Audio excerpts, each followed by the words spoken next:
Now, Pakistan loves competing with India, we know that, be it on the field or at the border or at global forums. Islamabad wants to outperform New Delhi almost every time. So it should not come as a surprise that when Pakistan inducts a new fighter jet, it can't help but compare it with India's Rafale.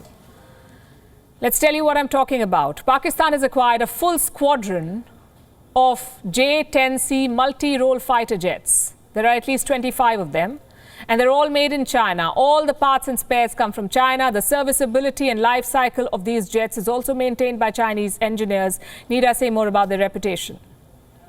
But Pakistan says this is a significant milestone.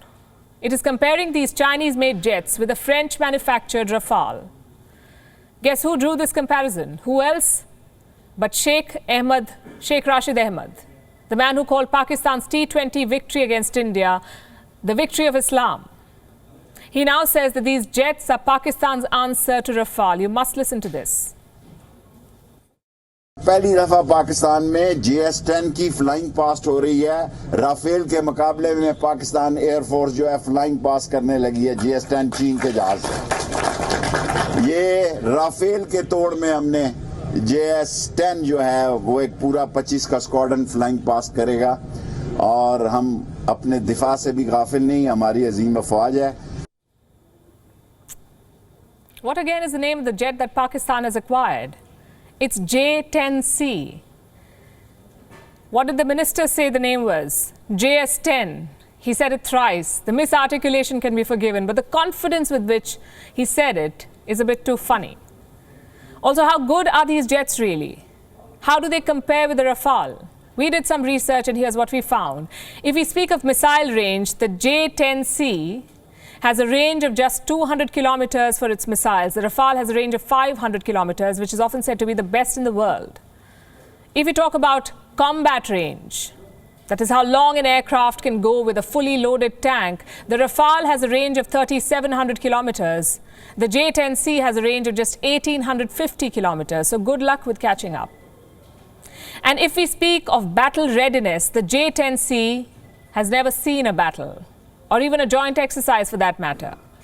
The Rafale, on the other hand, has been used in combat operations in Mali, Afghanistan, Libya, Iraq and Syria. So clearly there is no comparison. Even Pakistani ministers are saying this. Look at this post on your screen. It's from Senator Dr. Afnan Ullah Khan, someone who works closely with IT companies in Pakistan. He says, and I'm quoting, "I don't understand the logic behind buying J-10C. We already have a fighter F-16, which is in the similar class and generation. I don't think J-10C is as good as Rafale also. We should have invested this money in building Project AZM and enhancing JF-17 capabilities." Well, they certainly should have invested this money elsewhere, like in projects that build optimism in Pakistani citizens, perhaps.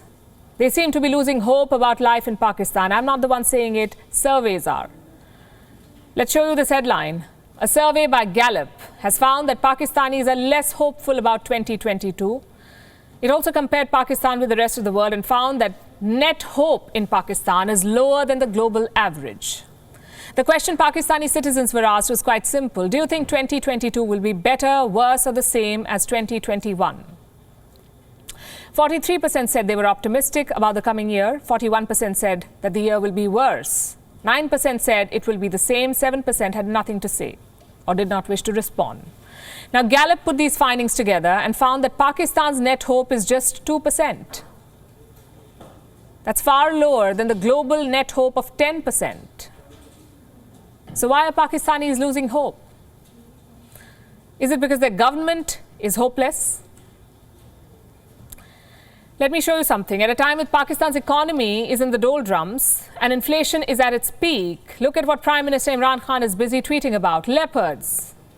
He uploaded this video of a rare leopard sighting to boast about his policies having led to a growth in the leopard population in his country. Pakistani citizens trolled him for this. They said this was a case of misplaced priorities. A prime example. They wanted him to upload footage of Pakistani currency taking a nosedive. How about that? The bottom line is this: there's a gas shortage in Pakistan. The GDP has contracted. Trade deficit is at its peak. Foreign debts are mounting. Lawlessness is on the rise. Imran Khan should know that inducting Chinese jets and sharing videos of snow leopards may distract people's attention, but not solve. It's not going to solve any of Pakistan's problems. WION is now available in your country. Download the app now and get all the news on the move.